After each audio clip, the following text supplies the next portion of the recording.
Hello guys, before this video starts I'm gonna have a slightly serious note for once on my channel, because I never do.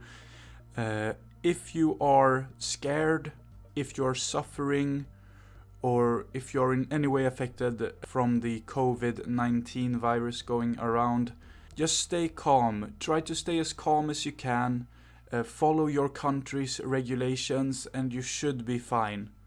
Alright, this will pass, as has all other sicknesses through our modern times. So don't worry, this will pass. And just stay safe and take care of one another. Take care of your family. Keep them a little bit extra close for these upcoming months. And yeah, I'm gonna try to make a video for you now and just relax and watch it. And try to get your mind off things. So yeah, let's roll the video. Hello guys, and welcome back to another Top Drives episode. Although COVID-19 is going around, I'm going to try to make as entertaining video as I can for you today.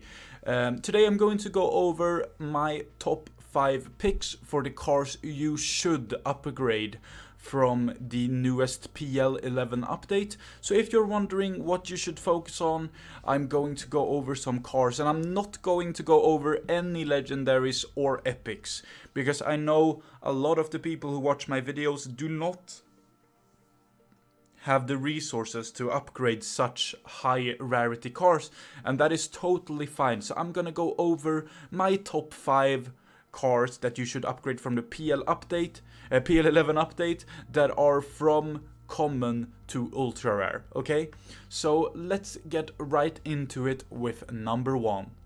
Alright guys, so here is number 1. It's the Opel Manta 400, and this is the first of 2 Opels on this list. The Opel Manta 400 is really good. It goes now down to 5.9 0 to 60 and 89 handling, which is better than the 12RQ BMW that also goes up to 89 handling, and this one is 11RQ. This also, I have noticed, has very good off-the-line acceleration, which can help you win in scenarios like twisty roads and karting circuits very easily. So this is definitely, if I think of PL11, I think of 2 cars that are very meta-defining, and this is one of them.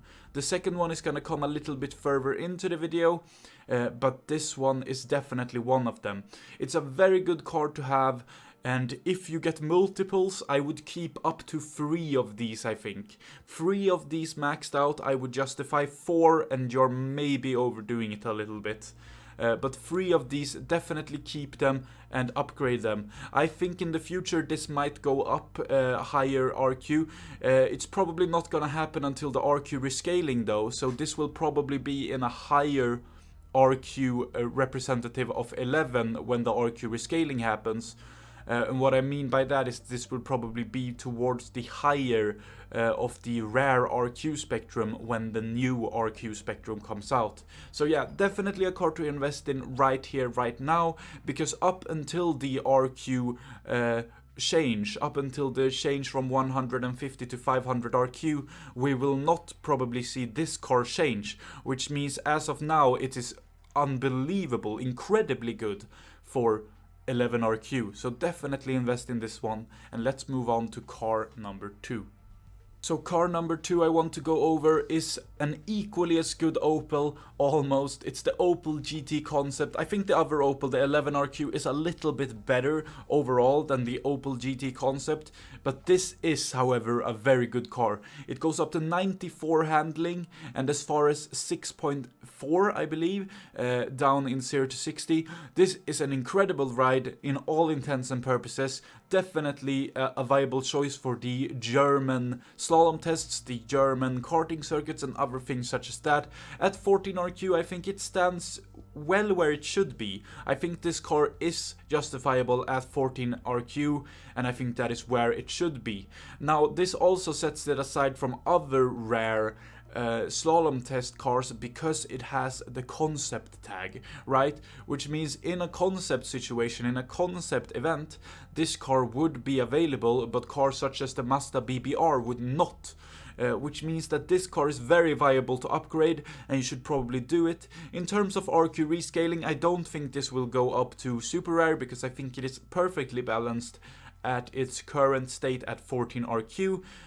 So definitely don't hold your breath of this going up. I wouldn't collect many of them for that intent and purpose.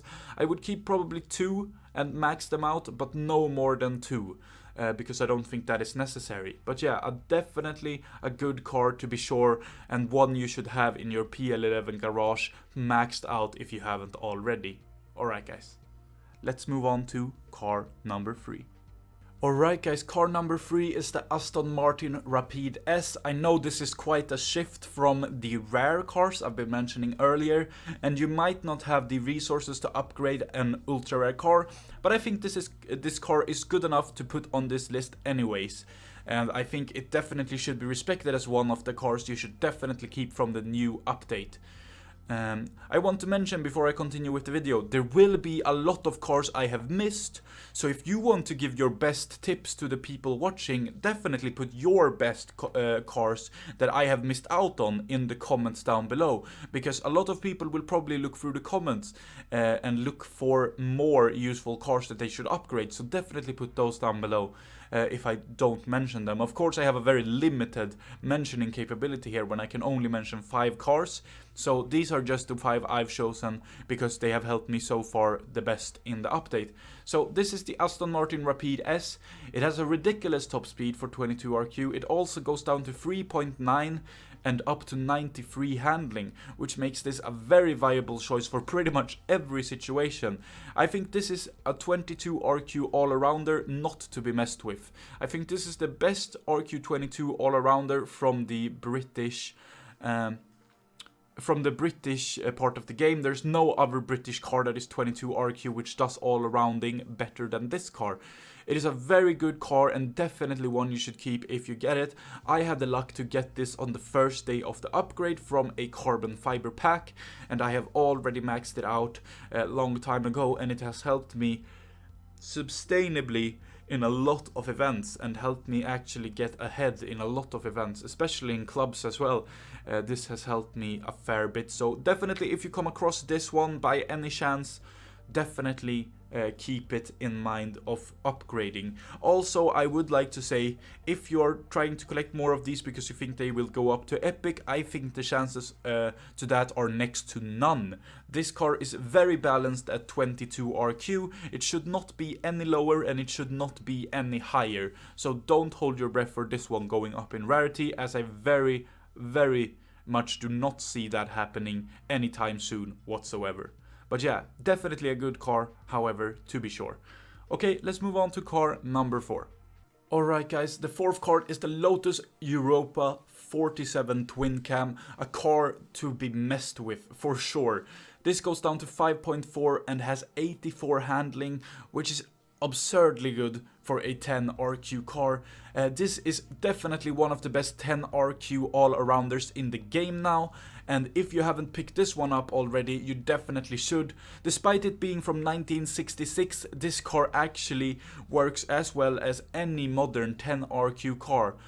When I look at that year and I look at the stats, I think this might at some point get buffed because it's so old that I mean, it works totally fine in the current meta at 10 RQ at uncommon, but usually what Hutch does is when the cars have a certain older time period or year, they usually boost up the RQ a little bit because they are so valuable in those certain events. So in terms of this going up, I would find it unlikely, but at the same time I would not be surprised if it did. But I definitely am not recommending you to go and fill your inventory with these. I recommend you to keep 2 of these because they are really good cars. 5.484, really good car for, well, all intents and purposes in 10 RQ. It's definitely a good all-arounder to be sure, and you should keep 1 or 2 around in your garage at any time if you want to have the upper hand in the lower RQ rating events and races. Alright, let's move on to number 5, which is the most meta-defining car, the most broken car of this update, the car that everybody should have multiples of. So the car I was talking about is of course the Land Rover Defender 110. This car is just ballistic for 9RQ. This is in no way going to stay in uncommon. This is one of those times I would tell you, keep as many as you can. If you get 20 of these, keep them, because they are going up in rarity. Unless they nerf the handling, they will put this up in rarity, and I don't think they will nerf the handling. I think they will put it in rare instead.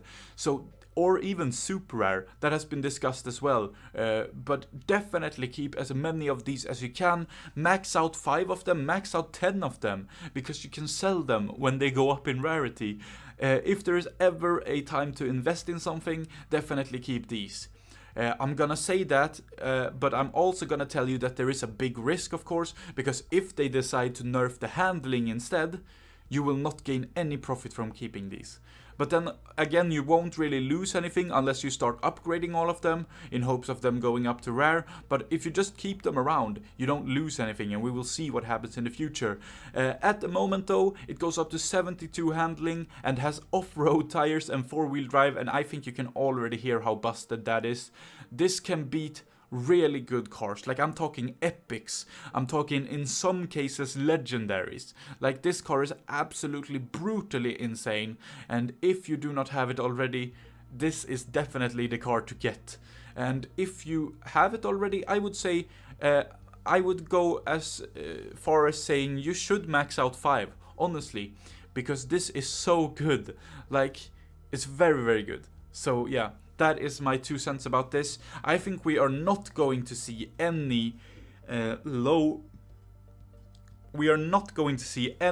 RQ Great Expedition off-road events, because Hutch knows that they have messed up with this car, that this car should be way higher RQ, and they would want to avoid that. So as well as saying you should upgrade 5, also take caution, because there will probably not be a good opportunity to use these until they are patched. But yeah, that is the 5th card, and that is going to mark the end of my top 5 cars you should upgrade in PL11. If you did enjoy today's video, make sure to leave it a like. Also subscribe to be part of our ever-growing family, over 2,140 people. It's absolutely extravagant, but of course we want to grow bigger, so hit that subscribe button and you will help out the channel and help me out as well. I have a Discord channel now. It is down below in the description. We talk about many various topics there, and it's very, very helpful. Over 200 people on that server. If you want to be one of them, definitely check out the link down below in the description. Also, if there are any cars you feel I failed to mention in this video, make sure to put them down below in the comments so that people can see what you think also is good cars to upgrade. Of course, I only had 5 choices, and I don't know if I picked the best ones, but I picked 5 that are definitely going to be useful for you in some way, shape or form. So keep that in mind, and I hope you did enjoy the video. Until next time guys, stay safe, have a good one, take care of yourself and your family in these times of stress, and goodbye.